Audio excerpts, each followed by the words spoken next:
নাই। এবং এটাও রিয়েলিটি যে নির্বাচন যখন হবে তখন আলাদা আলাদা নির্বাচন করবার অধিকার গণতান্ত্রিকভাবে আপনাদের আছে। তো নির্বাচন যখন চলবে তখন সবগুলো পার্টি একসাথে লড়াই করবে নাকি? সেরকম ঐক্য তো হবে না।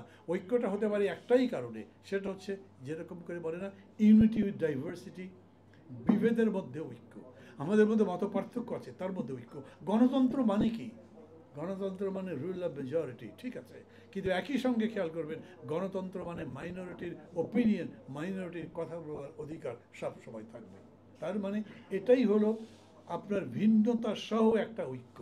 আমাদের অনৈক্যের সুর থাকলেও, আমাদের মধ্যে মতান্তর থাকলেও আমাদের মধ্যে ঐক্য আছে, সেটাই গণতন্ত্র।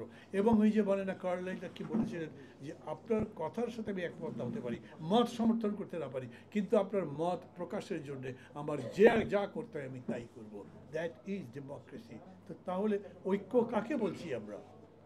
সবাই মিলে একটা ঘোষণা তৈরি করবেন, কেউ বলবে কতখানি ভূমিকা ছিল সেই সময় অমুক দলের, তা বলতে হবে। আমার কাছে মনে হবে ওই দলের কোনো ভূমিকাই ছিল না। কি করব? কিভাবে মেলাবেন? এরকম নাই। কেউ মনে করে এই দল বা সেই দল, নিজে মনে করে তার ভূমিকা অনেক বড় ছিল, আর বাকি লোকগুলো মনে করে তার এমন কোনো ভূমিকা ছিল না। অনেকেই আছে এরকম নাই নিজেদের মধ্যে। সবই যদি মিলাতে পারেন, ঐক্যবদ্ধ হতে পারেন, তাহলে তো দেশে অনেকগুলো পার্টিরই দরকার লাগে না, সব মিলে একটাই পার্টি হতে পারে। আপনারা এই যে সংস্কারের কাজকর্ম চালাচ্ছেন এবং বলছেন, ডক্টর ইউনূস নিজে বলেছেন আমরা সংস্কার করব যেই ব্যাপারে সবার ঐক্যমত্য আছে। কিভাবে বুঝবেন সবার ঐক্যমত্য আছে? এখন বুঝতে অসুবিধা আছে? আপনাদেরকে রিটেন লেখা দিয়েছে না রাজনৈতিক দলগুলো?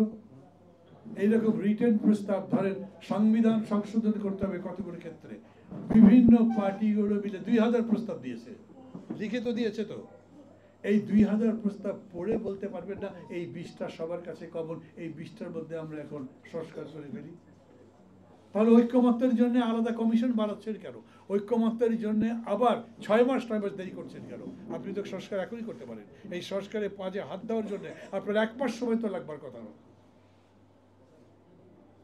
একটা দেশ, একটা রাজনীতি যদি জ্ঞান নির্ভর না হয় তাহলে সেই দেশ এগোবে না। একটা দেশ উন্নত বানেই সে দেশ জ্ঞানে সমৃদ্ধ। যদি জ্ঞানে সে পশ্চাৎপদ হয় তাহলে অর্থনীতি সে এগিয়ে থাকতে পারবে না। অতএব জ্ঞানের চর্চা সবাই করবে।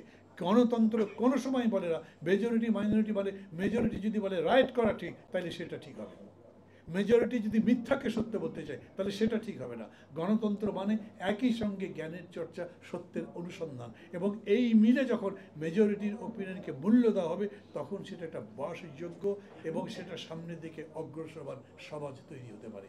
সেটাই করা দরকার আমাদের, এবং সেই কাজ করবার জন্যই আমরা এই যে চর্চাগুলো করা হচ্ছে আমরা সেগুলোর পক্ষে কথা বলছি। আমরা ওইটাই চাই।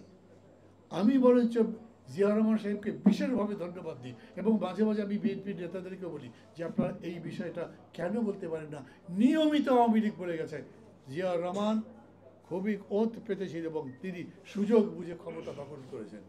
অথচ আমি যতগুলো পড়ে পড়ে দেখেছি, খেয়াল করবেন আমি কিন্তু সেই সময় বিএনপি করিনি, আমি বিএনপি কখনো করি না। আর সেই সময় বিএনপির সাথে তো আমাদের প্রতিদ্বন্দ্বিতাও ছিল, আমি ভিন্ন দল করতাম, ভিন্ন মতও ছিল, কিন্তু অতঃপর দেখা যাচ্ছে সত্যি সত্যি জিয়াউর রহমান নিজে কোনো মতলব এঁটে বসেছিলেন এবং ক্ষমতা দখল করেছেন, এইটা কেউ প্রমাণ করতে পারেনি। তাই যদি না হয় তাহলে ইনি একজন মানুষ যিনি একটা সময়ে দাঁড়িয়েছেন, একটা পরিস্থিতির সময় দাঁড়িয়েছেন, সংকটের সময় দাঁড়িয়ে সেই সংকট মোকাবেলার একটা দর্শন দেখিয়েছেন এবং সেটা করে দেখিয়েছেন। That is a huge thing, অনেক বড় জিনিস। আমাদের দেশে ওই রকম ক্রাইসিস লিডার কে আছে? সবচেয়ে বড় সংকটের সময় কই শেখ মুজিব তো ছিলেন না? অনেক বড় বড় সংকটের সময় আমাদের শেখ হাসিনা কি করেছেন আমরা তো দেখেছি। সেই তুলনায় যদি বলেন, আমি এরকম বলছি না এই এক কারণে আমি শেখ মুজিবকে আরও নিচে নামে জিয়াউর রহমানকে উপরে তোলার চেষ্টা করছি, সেটা নয়। ঘটনা যা অবজেক্টিভলি যেটা সত্য সেই কথাটা বলতে হবে, এবং সেই কথা বলতে গিয়ে আজকেও আমি একই কথা বলবো, আমাদেরকে শেষ পর্যন্ত রাজনীতির কাছেই যেতে হবে।